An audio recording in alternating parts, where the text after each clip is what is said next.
Price. याद करो हमने लास्ट वीडियो में मार्केटिंग मैनेजमेंट के एलिमेंट्स को शुरू किया था जिसमें 4 P's होते थे। Price, product, place, promotion. हमने प्रोडक्ट को कम्प्लीटली निपटा दिया था। अब हमारा बचा प्राइस, प्लेस, प्रमोशन। और उससे पहले सारी ही टॉपिक्स को हमने निपटा दिया। प्राइस क्या होता है? Price is the value which buyer पाचे पाचे नहीं होता है। Price is the value which buyer passes on to the seller in lieu of the product और सर्विस प्रोवाइडेड। ल्यू का मतलब होता है एक्सचेंज। सर प्राइस बेसिकली एक वैसा वैल्यू है जो बायर सेलर को देगा। बदले में क्या लेगा सर सेलर से? वो बदले में वो लेगा सेलर से आइदर गुड्स या फिर सर्विसेज। प्राइस मिक्स क्या होता है? अगेन वही भुंजा बना लो। भुंजा भुंजा मैंने सिखाया था ना, फरी, प्याज, टमाटर, मूंगफली, ये वो डिजर्ट सब मिला के वो वाला मिक्स। तो it refers to important decision related to fixing the price, कि भैया प्राइस कैसे फिक्स करेंगे। तो जो जो फैक्टर्स आपके लिए इंपॉर्टेंट हैं, जो जो चीज़ें आपके लिए इंपॉर्टेंट है किसी प्राइस को फिक्स करने के लिए, उनको ध्यान में रखो और ध्यान में रखने के बाद प्राइस मिक्स डिसाइड हो जाएगा। तो क्या क्या फैक्टर ध्यान में रखने जब हमें बनाना है? तो सबसे पहला प्राइसिंग ऑब्जेक्टिव ध्यान में रखो। क्या? अगर तुम्हारा प्रॉफिट मैक्सिमाइजेशन ऑब्जेक्टिव है, आई रिपीट, अगर तुम्हारा ऑब्जेक्टिव क्या है बाबू?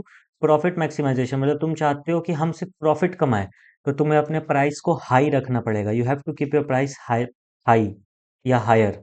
अगर आपका सेल्स मैक्सिमाइजेशन प्राइसिंग ऑब्जेक्टिव है तो आपको अपने प्राइस को लो रखना पड़ेगा, राइट? तब ना ज़्यादा लोग खरीदेंगे। Sir next, profit maximisation pricing objective को छोड़ के और भी चीज़ों को इंक्लूड करता है। कैसे? कि भैया आपको मार्केट शेयर लीडरशिप लेना है, आपको मार्केट में सर्वाइव करना है, आपको प्रोडक्ट क्वालिटी क्वालिटी चाहिए। अगर आपको मार्केट शेयर लीडरशिप लेना है या मार्केट में आपको सर्वाइव करना है तो अपने प्राइसेस को क्या रखना पड़ेगा? आपको लो रखना पड़ेगा।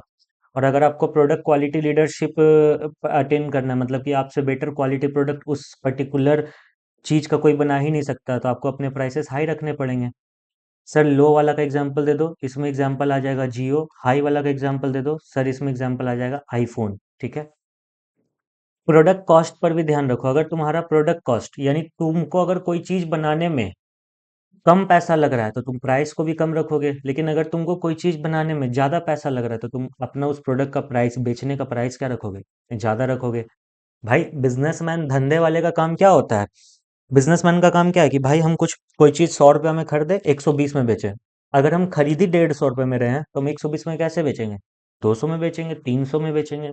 एक्सटेंट ऑफ कंपटीशन, अगर आपका मार्केट में कंपटीशन हाई है तो आपको अपना प्रोडक्ट का प्राइस भी क्या रखना पड़ेगा? लो रखना पड़ेगा। और अगर आपके मार्केट में कोई कॉम्पिटिटर है ही नहीं या बहुत कम है तो प्राइस आप अपना हाई रख सकते हो। कस्टमर डिमांड और यूटिलिटी, कस्टमर आपका प्रोडक्ट खरीदने के लिए पागल है, प्राइस हाई रखो, कोई भी रेट पे खरीद लेगा। कोई पागल नहीं है भाई, नॉर्मल है कस्टमर। प्राइस लो रखो जरूरत से ज्यादा नहीं।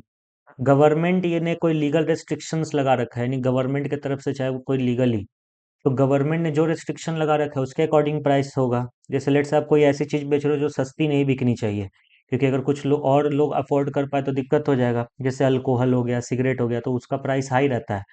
बट आप ऐसी चीज बेच रहे हो जो 1,000 लोगों तक पहुंचनी चाहिए तो उसका प्राइस लो रहता है, गवर्नमेंट ने बोला है। और क्या मार्केटिंग मेथड आप यूज कर रहे हो? आपको मार्केटिंग मेथड बहुत कॉस्टली पड़ रहा है तो आप अपना प्राइस हाई रखोगे, अदरवाइज लो रखोगे। Sweet and simple. प्लेस क्या होता है? खत्म हो गया, प्राइस उतना ही था। प्लेस होता है, place refers to the set of decision, वैसे डिसीजन जो लेने जरूरी हैं ताकि हम अपने प्रोडक्ट को अवेलेबल करा सके। अगर प्रोडक्ट सही टाइम पे सही जगह पे अवेलेबल हुआ ही नहीं तो उसका क्या फायदा? आगे बात समझ में? जैसे मैं ये रिवीजन लेक्चर्स डाल रहा हूँ कि आप लोगों के एग्जाम्स के लिए, ठीक है, और अगर ये रिवीजन लेक्चर टाइम से आपके पास पहुंचे नहीं तो इन रिवीजन लेक्चर्स को डालने का फायदा क्या हो? मत डालो। तो वही वाला बात है कि अगर आप कोई प्रोडक्ट बेच रहे हो, अगर वो ऑन टाइम डिलीवर हुआ नहीं, जैसे लेट से दिवाली आया हुआ है, दिवाली आया हुआ है, ठीक है, और मुर्गा छाप कॉक ब्रांड ने पटाखे बनाए हैं लेकिन बेचारा जगह जगह डिलीवर कर ही नहीं पाया टाइम पे, दिवाली खत्म होने से पहले या दिवाली आने से पहले। तो क्या फायदा भाई, धरा के धरा रह जाएगा उसका स्टॉक। कोई सप्लाई खरीदेगा भी नहीं, प्रोड्यूसर खरीदेगा भी नहीं, मतलब रिटेलर वाला। प्लेस मिक्स क्या होता है? उन सभी डिसीजंस को ध्यान में रखना जिससे आप प्रोडक्ट को बेचोगे। तो it refers to the important decision related to physical distribution of goods and services. यहाँ पे चैनल ऑफ डिस्ट्रीब्यूशन देखा जाता है, मार्केट फॉर डिस्ट्रीब्यूशन देखा जाता है, ईटीसी ईटीसी ईटीसी। चैनल होता है, फिजिकल मूवमेंट होता है। सर चैनल क्या होता है जरा सा बता दोगे? और पहले चैनल्स पे बात कर लेते हैं हम लोग, चैनल्स पे। पहला चैनल होता है जीरो लेवल, फिर सर होता है 1 level, 2 level, 3 level. Zero level channel हम लोग किसको बोलते हैं सर? जिस एक ऐसा चैनल जिसमें मार्केटर और कंज्यूमर के बीच में कोई है ही नहीं, जैसे कि मैन्युफैक्चरर और कंज्यूमर के बीच में कोई है ही नहीं। जैसे कि यहाँ पर हम एग्जांपल ले सकते हैं बाटा। बाटा का चप्पल जहाँ से बनता है सीधा बाटा के शोरूम में आता है। लेंसकार्ट का चश्मा जहाँ से बनता है सीधा उसके खुद के शोरूम में आता है। मतलब मैन्युफैक्चरर और कंज्यूमर के बीच में कोई नहीं है। बट जहाँ पर मैन्युफैक्चरर और कंज्यूमर के बीच में कोई एक बंदा आ जाता है, उसको हम लोग कहते हैं one level channel. I repeat, ये हो गया जीरो लेवल चैनल, ये हो गया वन लेवल, ये हो जाएगा टू लेवल, ये हो जाएगा three level.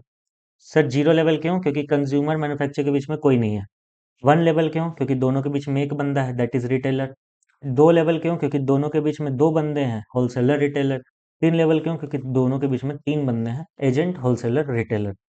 Common type of direct channel क्या होता है? Direct sale by appointing salesman. Salesman appoint करके बेच दिए, है ना?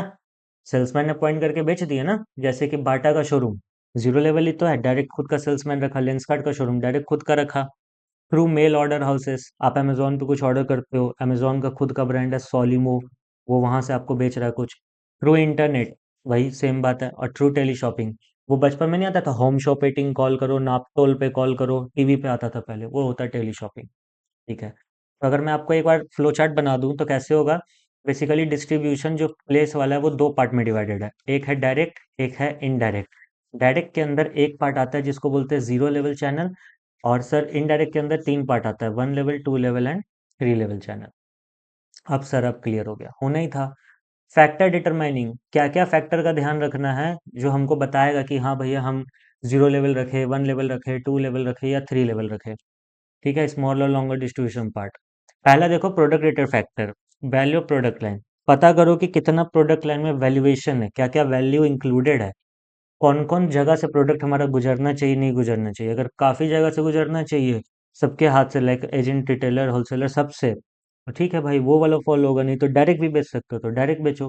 प्रोडक्ट में कॉम्प्लेक्सिटी है थोड़ा, तो ठीक है, अगर कॉम्प्लेक्सिटी है तो लेवल्स के थ्रू मत बेचो, डायरेक्ट बेचो, ताकि तुम समझा सको। फॉर एग्जाम्पल लेंस कार्ट वाला, कॉम्प्लेक्स है उसका प्रोडक्ट, थिन लेंसेस आएगा, मोटा लेंसेस आएगा, हाई पावर, लो पावर, थतर थतर थतर थतर, दुनिया भर का बात। कोई बात नहीं, हम डायरेक्ट बेचेंगे, लेकिन कॉम्प्लेक्सिटी नहीं है तो होलसेलर, रिटेलर, जिसके थ्रू बेचना है बेचो, जैसे less, Kurkure. Nature of product, perishable nature का है, जल्दी खराब होता है, या फिर डायरेक्ट कम्युनिकेशन नीडेड है, तो जीरो लेवल, नहीं तो फिर वन टू थ्री जो भी। और वही पेरिशेबल विशेबल आ गए यहाँ पे। कंपनी रिलेटेड फैक्टर, कंपनी के पास फिनेंस है, तो ठीक है भाई, तुम डायरेक्ट बेचना है, जैसे बेचना है वो कंपनी के हाथ में है। डिग्री ऑफ कंट्रोल, कंपनी चाहता है सारा कंट्रोल मेरे हाथ में रहे, तो डायरेक्ट बेचो, जैसे बाटा बेच रहा है, जैसे आपका लेंसकार्ट बेच रहा है, जैसे आपका डोमिनोज बेच रहा है, जैसे आपका केएफसी बेच रहा है ना, ईटीसी। ये सब डायरेक्ट बेचना, डायरेक्ट बेचो, कौन रोका है? कॉम्पिटिटिव फैक्टर, अगर तुम्हारा मोनोपोली है तो तुम डायरेक्ट बेचेगा, कंपटीशन है तो होलसेलर रिटेलर को देना पड़ेगा। बताओ ना, बाटा का कोई मोनोपोली है या नहीं? बिल्कुल है सर, बाटा का एकदम मोनोपोली है। कहाँ सर, बाटा कहाँ बिकता है? अरे बाबू, मोनोपोली मतलब कि सेलर एक है और खरीदने वाले हजारों हैं। तो बाटा का चप्पल हम लोग ज्यादातर पहनते हैं ना। एक आता था जिसका सलमान खान ऐड करता था, क्या तो था वो, पैंटा, पैंटा करके, पता नहीं कुछ ऐसे ही था, पैरीगॉन, पैरीगॉन। अब कहाँ दिखता है? बाटा दिखता है। लेंसकार्ट का मोनोपोली है चश्मे में, डोमिनोज का मोनोपोली है पिज्जा में, केएफसी का चिकन वाला में। सर समझ आ गया सर, आप बड़ी बोलते हैं sir, sorry. Next, market related factor, nature of market, size of market, geographical concentration और क्वांटिटी परचेज। ज़्यादा क्वांटिटी परचेज होता है तो होलसेलर रिटेलर रखना पड़ेगा, कम क्वांटिटी होता है तो मेरा खुद का आउटलेट से काम हो जाएगा। ऑल ओवर वर्ल्ड में हम फैले हुए तो हर जगह हम अपना दुकान थोड़े खोलेंगे। हम क्या करेंगे? होलसेलर रिटेलर को चुनेंगे या फ्रेंचाइजी सिस्टम चुनेंगे। मार्केट का साइज बहुत बड़ा, होलसेलर रिटेलर रखना पड़ेगा। नेचर ऑफ मार्केट ईजी, आप खुद से जानते हो। एनवायरमेंटल प्रोडक्ट या एनवायरमेंटल फैक्टर, बूम पीरियड है तो, यानी बहुत ज़्यादा माल बिक रहा है, तो होलसेलर रिटेलर रख लो ना, और बिकेगा। रिसेशन है तो होलसेलर रिटेलर मत रखो, अपने आप से ही बेचो, ज़्यादा बेस्ट है। वैसे मैं आपको एक बात बता दूं, अगर आप अपना बुक खोलोगे ना, तो जहाँ तक मुझे याद है, जहाँ तक मुझे याद है, ये टॉपिक आपके बुक में नहीं मिलेगा। सर पहले बोलना था ना। नहीं, ये तो तुम ध्यान से सुनता नहीं, ये टॉपिक अब आपके बुक में है। क्या क्या डिसीजन ध्यान में रखना है फिजिकल डिस्ट्रीब्यूशन या कंपोनेंट में, लाइक फिजिकली कैसे डिस्ट्रीब्यूट करोगे। ऑर्डर प्रोसेसिंग, ऑर्डर प्रोसेसिंग का मतलब क्या होता है? जैसे मान लो तुम केएफसी में गए, तुमने बोला एक लार्ज साइज पिज्ज़ा बना के दे दो, उसने पिज्ज़ा बनाना शुरू किया, इट टू 13 मिनट्स बनाने में, और डिलीवर करने में नेक्स्ट 13 मिनट्स, और आपके यहाँ डिलीवर हो गया आपके घर पे, let us suppose pizza 26 minutes में, तो ये हो गया ऑर्डर प्रोसेसिंग टाइम। अगर आपका ऑर्डर प्रोसेसिंग टाइम ज़्यादा है तो फिजिकल डिस्ट्रीब्यूशन ज़्यादा अच्छा रखो, क्योंकि आपको कस्टमर तक माल पहुंचाना होगा time to time. Order processing time कम है, 26 मिनट 30 मिनट, तो फिजिकल डिस्ट्रीब्यूशन ओके ओके भी चलेगा। ट्रांसपोर्टेशन सबको पता है, रोडवेज रेलवेज, वही वाला सिस्टम यार, कि गुड्स जहाँ बनता है वहाँ नहीं बिकता है, हजार जगह बिकता है। जैसे दार्जिलिंग में चाय बना, बिका पूरे इंडिया में, तो रोडवेज रेलवेज एयरवेज वाटरवेज इन्हीं थ्रू होगा। वेयर हाउसिंग, गुड्स जब बना तब नहीं बिकेगा, आज बना है बिकेगा 10 दिन बाद, एक महीना बाद, 6 महीना बाद, तो वेयर हाउस करो। इन्वेंट्री मतलब कि तुम स्टोरेज में स्टोर कितना करके रखोगे गुड्स को, और उसी के लिए है इन्वेंट्री कितना रखना है। पहला, फर्म के पॉलिसी के ऊपर डिपेंड करता है। अगर फर्म का पॉलिसी कि कस्टमर को खुश रखना है हमेशा, तो इन्वेंट्री ज़्यादा रखो। काहे कि अगर इन्वेंट्री नहीं रहा तो कस्टमर दुखी रहेगा। बट फर्म का ऐसा कोई पॉलिसी नहीं है, कस्टमर को वेट करा सकता है, तो इन्वेंट्री कम रखोगे तो भी चलेगा। तुम सोचते हो कि तुम्हारा जो डिग्री ऑफ एक्यूरेसी है फोरकास्ट करने का, वो बहुत अच्छा है। वैसे तुम्हारा डिपार्टमेंट बोलता है कि 900 यूनिट्स बिकेगा, और 880 यूनिट्स बिका, 910 यूनिट्स बिका, तो इट्स गुड, यानी तुम्हारा अच्छा है, तो कम इन्वेंट्री में भी काम चल जाएगा।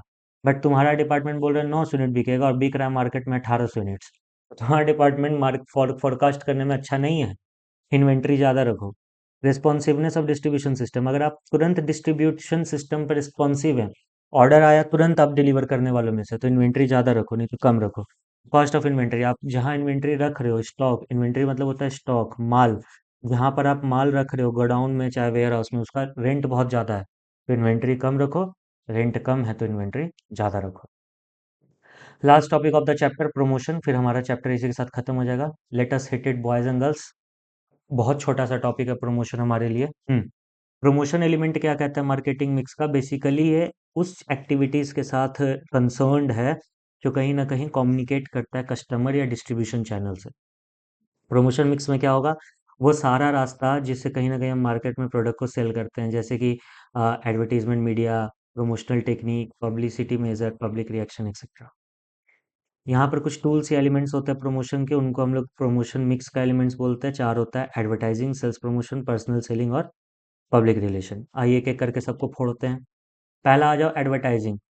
एडवर्टाइजिंग क्या है? एक ऐसा पेड फॉर्म है नॉन पर्सनल प्रेजेंटेशन का, जिसमें हम लोग आइडिया, गुड्स या सर्विस को प्रमोट करते हैं किसी आइडेंटिफाइड स्पॉन्सर से। पेड फॉर्म मतलब कियारा आडवाणी एडवर्टीजमेंट कर रही है, पैसा लेगी। नॉन पर्सनल, लेट्स से यहाँ पे एक व्यूअर है हमारा आयुष, कियारा आडवाणी आयुष को थोड़े बोलेगी आयुष जी ये पेन खरीदिए ना प्लीज, प्लीज, ऐसे थोड़े बोलेगी। ये नॉन पर्सनल, सीधा बोलेगी मैं ये पेन से लिखती हूँ, आप भी लिखो। ठीक है, मैं लिखता हूँ बेसिकली, हाँ। ठीक है, प्रमोशन, ठीक है। फीचर्स पे आ जाओ। अगर आप एडवर्टीजमेंट करो, आपका रीच बड़ा रहेगा। Let's say Shahrukh Khan Insta पे आपका एडवर्टीजमेंट करवा रहा है, आप करवा रहे हो शाहरुख खान से या कियारा आडवाणी से, किसी से भी, तो आपका रीच बढ़ा हुआ है। आपके पास चॉइस भी बहुत ज़्यादा एडवांटेज रहेगा, चॉइस का भी। ठीक है। हाँ, एडवर्टीजमेंट जो रहे याद रखना वो लेजिटिमेट होना चाहिए, वो ऋतिक रोशन वाला नहीं कि माउंटेन ड्यू पी एक पहाड़ से दूसरे पहाड़ पे कूद गए। ना ना, एक्सप्रेसिवनेस भी होता है कभी कभी एडवर्टीजमेंट, जैसे देखते हो मैमी पोको पैंट्स का एडवर्टीजमेंट में थोड़े रियल बच्चा को नंगा पुंगा करके उसको कपड़ा या मैमी पोको पैंट्स पहना के दिखाता है, नहीं, इट्स एन एनिमेटेड, कि हाँ देखो बच्चा रात में सो रहा है, सुसु कर रहा है, फिर उसको ये हो गया, तो एक्सप्रेसिव होता है एडवर्टीजमेंट। इकोनॉमी में कहीं ना कहीं कॉन्फिडेंस अलग है बेटा, कॉन्फिडेंस इसका पार्ट है एंड कॉन्फिडेंस इसका पार्ट है, ठीक है। इकोनॉमिकल होता है, जैसे मान लो शाहरुख खान ने तुम्हारा एडवर्टीजमेंट करा, उस पे उसने 4 करोड़ लिए। इकोनॉमिकल मतलब सस्ता। सर 4 करोड़ का पेमेंट कर आप इसको सस्ता बोल रहे हैं? ये सुनना, उसका 40 करोड़ फॉलोअर्स है, तो 40 करोड़ फॉलोअर्स ने तुम्हारा ऐड देखा, उसके 10% फॉलोअर्स भी आ गए, यानी 4 करोड़ फॉलोअर्स आ गए, आपका प्रोडक्ट खरीद लिए, तो पर हेड 1 रुपए का ही तो एडवर्टीजमेंट गिरा। 4 करोड़ खर्च करके 4 करोड़ कस्टमर ले आए, तो पर हेड 1 रुपए गिरा, इकोनॉमिकल है, सस्ता है। इनहेंस करता है कस्टमर सेटिस्फेक्शन और उसके कॉन्फिडेंस को, कस्टमर का सेटिस्फेक्शन बढ़ाता है, कॉन्फिडेंस बढ़ाता है उसका। ठीक है। Objection to advertising and criticism advertising, आप ये खुद से पढ़ सकते हो, वैसे आपके सिलेबस का पार्ट नहीं है, आई रिपीट, आप चाहो तो खुद से पढ़ लो, एक बार देख लेना, क्या ही बात हो जाएगा, लेकिन आपके सिलेबस का पार्ट नहीं है। सेल्स प्रमोशन दूसरा टेक्निक है, कि हम सेल्स प्रमोशन टेक्निक का इस्तेमाल करेंगे, मतलब वही डिस्काउंट देंगे, बोनस देंगे, देखो ना यहाँ पे सब लिखा हुआ होगा। सेल्स प्रमोशन टेक्निक क्या है? डिस्काउंट देना, रिफंड देना, गिफ्ट दे देना। डिस्काउंट होता है ना, कि ये प्रोडक्ट 18,000 का है, लेकिन अगर आप ICICI क्रेडिट कार्ड लगाओगे 15,000 में मिल जाएगा। रिफंड मतलब अमेजोन से कुछ खरीदते हो तो वो रिफंड भी करता है, वापस भी लेता है, गिफ्ट विफ्ट भी भेजता है साथ में आपको, क्वांटिटी डीलिंग आप कर सकते हो, सैंपल आपके सामने है। कॉन्टेस्ट वॉन्टेस्ट कैसे किसी मॉल में जाते तो कॉन्टेस्ट वॉन्टेस्ट होता है, ये सब सेल्स प्रमोशन टेक्निक है। Instant draw, lucky draw, usable benefits, full finance, जो बजाज फाइनेंस जैसा जो होता है कि आप 0 रुपए में फ़ोन घर पे ले जाओ। सर आप बी ठीक है, कोई बात नहीं। ये ये बजाज है, बीजे मतलब यहाँ पे बजाज है, कुछ और मत सोच लेना, बजाज है, देखो AJAJ। तुम लोग पता नहीं क्या क्या सोचता है गंदा गंदा लोग। भूल जाओ भूल जाओ भूल जाओ, छी छी। ये राम। ठीक। सर आप सोच रहे हो, शराब। पैकेज प्रीमियम है, कंटेनर प्रीमियम है, रिबेट है, रिबेट का मतलब ही अपने आप में डिस्काउंट है, ये सब सेल्स प्रमोशन टेक्निक है। सर आप ऊपर इंग्लिश छोड़ दिए थे, लो मैं आपके सामने रख लूँ, से पढ़ लो। पॉज करो, पढ़ो, उम्मीद है पढ़ लियोगे। आगे बढ़ते हैं। Merits of sales promotion.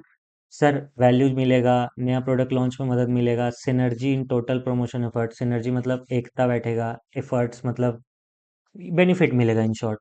Add to other promotional tools, aid मतलब वो नहीं जो तुम सोच रहे हो, एड मतलब होता है सपोर्टिव इन नेचर। ये सब आपको आता है, पढ़ना पढ़ो, नहीं पढ़ना मत पढ़ो, बेसिकली यहाँ पर एक लाइन होना चाहिए था, ये है मेरिट्स, ये है डिमेरिट्स, ठीक है। पर्सनल सेलिंग क्या होता है, मतलब सामने सामने बैठ के माल खरीदा बेची करना। पर्सनल सेलिंग मतलब selling personally, face to face interaction. Personal interaction होगा, 2 वे कम्युनिकेशन होगा, रिस्पॉन्स अच्छा, जैसे मैं आपको यहाँ पढ़ा रहा हूँ, 2 वे कम्युनिकेशन नहीं, but still I am trying my best. अगर आप सामने रहते, आप ये पूछते, आप वो पूछते, कुछ कुछ, ठीक है, आप पूछते ऊपर जो बीज है, मतलब BAJ लिखा मैंने, खैर रिलेशनशिप बिल्ड होता हमारा, कन्विंस हम ज़्यादा अच्छे से कर सकते हैं आपको, ये सारा कुछ है।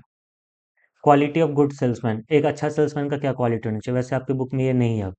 उसका physical quality, social quality, mental quality, technical quality आपके सिलेबस में नहीं है, आपके बुक में नहीं है, चिंता मत करो। आगे बढ़ते हैं।